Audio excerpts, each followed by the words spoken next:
This better be Espresso Martini. Drake's house flooded along with many others in the city of Toronto. We saw massive rainstorms come in this past week. We're going to go through what exactly the city's been talking about when it comes to possibly taxing and creating a rain tax for homeowners. We're also going to go through a couple different options that you can do as a homeowner if your property does flood, as we get more and more of these torrential rainfalls, which seem to be happening more often as of late. I'm Ouzas. I'm a realtor here in Toronto. Love to hear your thoughts in the comments down below if you had any rain issues or flooding issues this week and what you did to fix it. Hopefully those comments can help others who are looking to find some good tips on fixing their property for when it comes to the rain. If you ever want to book in a call to discuss what exactly is going on in Toronto real estate, whether or not it's related to the rain, you can book a call in that first link description down below. So this past week has been an interesting one in Toronto real estate, not only for what's been happening on the ground level, but also when it comes to rain and the amount of posts relating to flooding. And if you've been on social media as of late, you definitely saw that Drake saw his $100 million mansion flooded in Toronto and wrote, "This better be Espresso Martini." There's tons of videos online with what exactly took place, and his entire property was very, very flooded, tons of water going through, and there's tons of videos on there. It does not mention how extensive the damage is or how much of the water has been cleared, but it does show various aspects of the property. But this is something that really stood out, is that Toronto was hit with record levels of rainfall. In one day, the city was hit with 100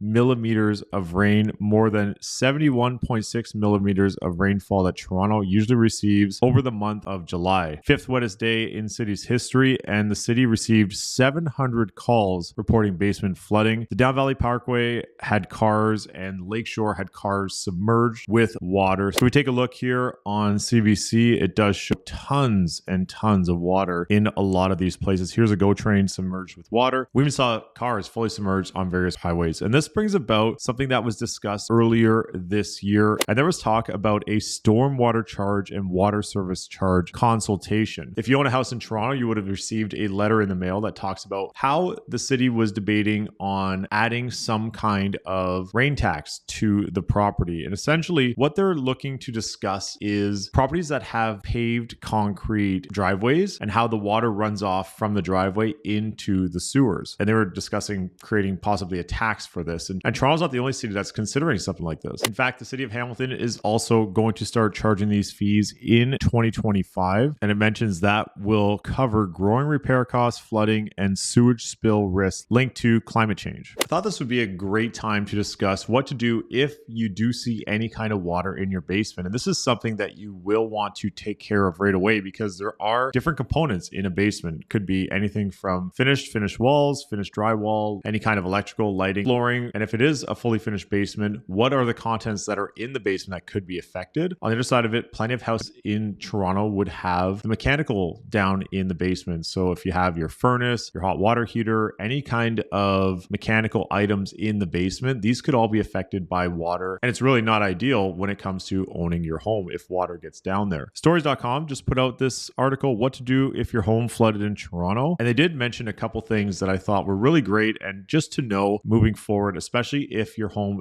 does flood. The first one mentioned that it found 32% of homeowners, according to Bloomberg and rates.ca, were unaware that standard home insurance policies don't cover water damage from seepage, overland flooding, or sewer backup. That's super important. So make sure that, number one, your insurance coverage, I'm sure that the premium will probably be more expensive for it. However, make sure your insurance coverage does have water protection. So if anything does happen to your basement, you are covered to get that fixed. Ultra important. And standard home policies typically cover water-related incidents like pipe bursts or malfunctioning appliances, but big weather-related floods that can cause most damage and really take a toll on your bank account, insurance companies have started to offer such coverage in recent years. Uptake appears to be slow, as in no match for climate change. According to the survey, half of respondents said they don't have additional water insurance coverage. So what happens if your property does flood? First thing you could do if your basement is flooding is call the city. They have crews available, and in the event of flooded basement, call 311 immediately to report the incident. When it comes to things like furniture or anything that's getting damaged, the city does advise not to go down there, especially if the power is still on, because if the power is on, there could be an issue when it comes to hydro. So call Toronto Hydro as well. They can disconnect your power, prevent shock or electrocution. And as the city highlights, water could extinguish a pilot light on a gas appliance, so leave the house immediately and and contact the gas company if you detect gas. This one also popped up. It says document everything, especially if you do have insurance. You'll want to make sure that the insurance company has a list of all the items in your basement. In fact, I'd recommend not waiting until this happens. So if you are watching this video, maybe it's a good time to take inventory on what you have in your property, take some photos, store it in a Google Drive for future use. And that way you already have those pictures in case something does happen in the future. In general, when these floods or things like this happen, most people haven't taken inventory of what they have in their property. And it might not seem like that much, but everything adds up these days. You look at all different things. For example, in the studio, MacBook, microphone, lighting, iPhone, all these things add up really quickly. So super important to document everything and have a list so that you always have it up to date in case there's anything down there. Now, if you do have some important memorabilia like photos and things like that, maybe a good time to get those old picture albums converted to digital. So you always have them and you can store them on a protected cloud server or something like that. It does mention that the city states in no uncertain terms, if flood is caused by private block drain pipe, leaking foundation walls, poor lot drainage on a homeowner's property, they're responsible for repairs and any subsequent damage as a result of the flood. In other cases, homeowners are able to submit a claim via 311 to prove that any flood damages were due to the city's negligence. Make sure everything's cleaned up afterwards properly. So if you do have drywall on the wall and the drywall does get contaminated with any kind of flooding water, might be best to maybe get that replaced and also get some ventilators or call in a company that specializes in any kind of damage or remediation. You'll want to make sure that there's nothing that's going to create any mold in the future. And also, if the water is